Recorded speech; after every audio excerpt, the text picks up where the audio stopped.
In the aftermath of Eden, where the shadows of the past linger, the story of Cain and Abel unfolds, a tale of choices, jealousy, and the consequences that echo through generations. This narrative begins with Adam and Eve, the first couple, graced with the miracle of life. A moment of joy and hope, as Eve, with a profound sense of gratitude, proclaims, "With the help of the Lord, I have brought forth a man." Thus, Cain and Abel, two brothers, enter the world, born under the dappled light of God's creation. As the sands of time slip through the hourglass, their lives diverge onto distinct paths. Abel the younger chooses to tend to his flocks, finding solace in the quiet company of his sheep. Cain, on the other hand, takes to the soil, laboring under the sun to coax life from the earth. Both brought offerings to the Lord, Abel the firstborn of his flock, and Cain the fruits of the soil. The Lord looked with favor upon Abel and his offering, but Cain's offering did not find the same grace. Anguish and anger clouded Cain's countenance. In the vast landscape of divine providence, Abel the shepherd found favor with God. His offering, the firstborn of his flock, was a testament of his faith and obedience. It was an offering born from the heart, a heart that recognized the giver of all good things.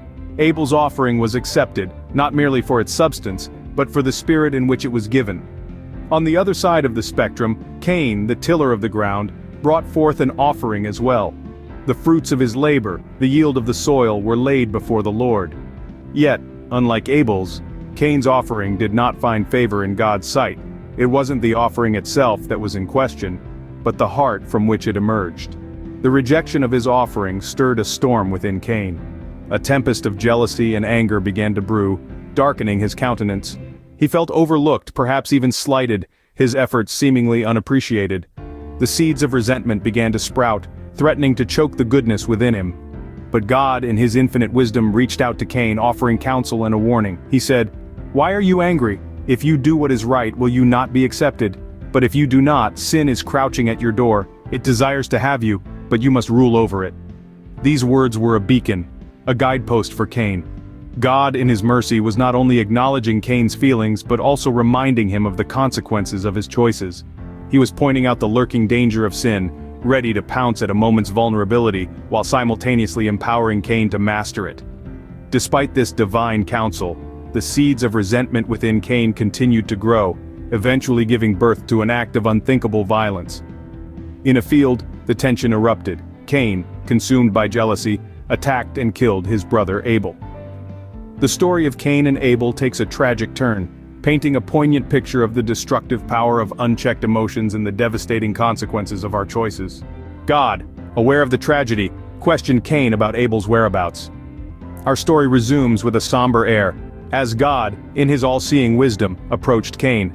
The silence of Abel's voice had reached the heavens, and God, knowing the truth, sought to give Cain an opportunity to confess, but Cain, in his guilt, chose evasion over confession. "Am I my brother's keeper?" he retorted, a defiant question hanging in the air, an attempt to deny the irreversible act he had committed. With Cain's evasion came the divine decree. God, in his righteousness, pronounced a curse on Cain. The fertile ground, once a testament to Cain's hard work and perseverance, would now defy him.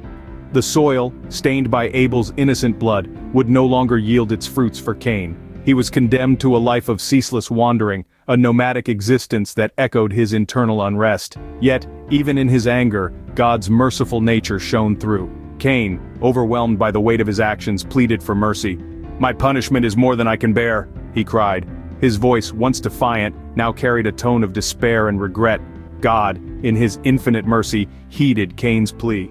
A mark was placed upon Cain, not as a further punishment, but as a shield, a divine protection against those who might seek revenge for Abel's death. Cain's story does not end with divine judgment, but with his departure. Leaving the Lord's presence, Cain wandered to the land of Nod, east of Eden. This was more than a physical journey. It was a spiritual exile, a departure from the familiar into the unknown, a life marked by the consequences of his actions. Leaving the Lord's presence, Cain wandered to the land of Nod, east of Eden, destined to a life of exile and unrest. This sentence marks the end of Cain's immediate story but serves as a poignant reminder of the ripple effects of our choices. As we continue to explore the tapestry of Genesis 4, we are constantly reminded of the power of our actions and the grace that can emerge even from our darkest moments. The lineage of Cain continued, cities built, families formed. Lamech, a descendant, marked by violence, declared his own brand of justice. The narrative of Genesis 4 shifts towards the unfolding lineage of Cain. As the generations passed, the descendants of Cain established cities, a testament to their resilience and the enduring legacy of Cain. Among these descendants, the figure of Lamech stands out. A testament to the violence that marred Cain's life, Lamech too was marked by violence, as he not only confessed to killing a man but also dared to declare his own brand of justice, a sevenfold vengeance against anyone who would harm him. This was the world that Cain's lineage crafted, a world where might ruled and justice was a personal vendetta. Yet the narrative of Genesis 4 is not just a tale of violence and vengeance. It's also a story of hope, of a fresh start, and the resilience of human spirit. In stark contrast to the world of Cain's descendants, another narrative was unfolding. Adam and Eve, despite their loss and grief, welcomed another son into their lives. They named him Seth, meaning granted. For Eve, Seth was more than just a child. He was a replacement for Abel, whom Cain had killed. The birth of Seth marked a turning point in the narrative. With Seth came a new beginning, a chance for Adam and Eve to once again see their lineage continue in a way that honored God. It was during this time that a significant shift occurred. People began to call on the name of the Lord, seeking solace in their Creator, turning to Him in their times of need. Yet, amidst the darkness, a glimmer of hope emerged. Adam and Eve welcomed another son, Seth, a replacement for Abel. This was a testament to their faith, a testament to the enduring human spirit that, despite the hardships, continues to seek God, to hope, and to build a future. And so, the narrative of Genesis 4 continues, a tapestry of choices, consequences, and the enduring hope of redemption. In the tapestry of Genesis 4, we witness the complexity of human choices, the interplay of justice and mercy. As we reflect on the story of Cain and Abel, we see a tale that resonates in every epoch of human history. The narrative is rich with themes of jealousy, justice, and mercy, and the enduring consequences of our actions. The story begins with two brothers, each pursuing their unique paths. Abel, the shepherd, and Cain, the tiller of the ground.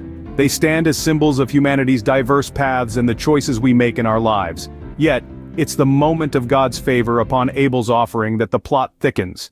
Cain's offering is not accepted, and this rejection fuels a fire of jealousy within him. Like a dark shadow, jealousy can consume us, blurring the lines between right and wrong, and leading us down a path that can only end in devastation. Justice, too, is a significant theme in this narrative. After Cain's violent act against his brother, God's judgment is swift and decisive. Cain is cursed, destined to wander the earth, a poignant reminder of the consequences of his actions. But even in the midst of justice, we see a glimmer of mercy. God places a mark on Cain not as a further punishment but as a form of protection. This mark serves as a shield, safeguarding Cain from those who might seek vengeance. It's a powerful testament to the enduring nature of God's mercy, even in the face of our gravest mistakes. Cain's lineage continues, cities are built, and families are formed. Yet the stain of violence remains, embodied in the character of Lamech, a descendant of Cain. This cycle of violence underscores the long-lasting impacts of our actions, rippling through generations like a stone cast into a pond. In the midst of this darkness, a ray of hope emerges with the birth of Seth, a replacement for Abel. With Seth's birth, people begin to call upon the name of the Lord again, seeking solace and communion. It's a potent reminder that even in the midst of despair, hope can be kindled, and redemption is possible. In the tapestry of Genesis 4, we see a story that is as relevant today as it was thousands of years ago. It's a narrative that speaks to the heart of the human condition, the choices we make, and the consequences that follow. It's a story of jealousy, justice, and mercy, and the enduring hope for redemption. As we close this chapter, we're left with a profound understanding of the complexities of human nature and the divine interplay of justice and mercy. It's a narrative that encourages introspection, a deeper understanding of our choices, and the consequences that follow. Join us next time as we delve deeper into the unfolding narrative of humanity's journey.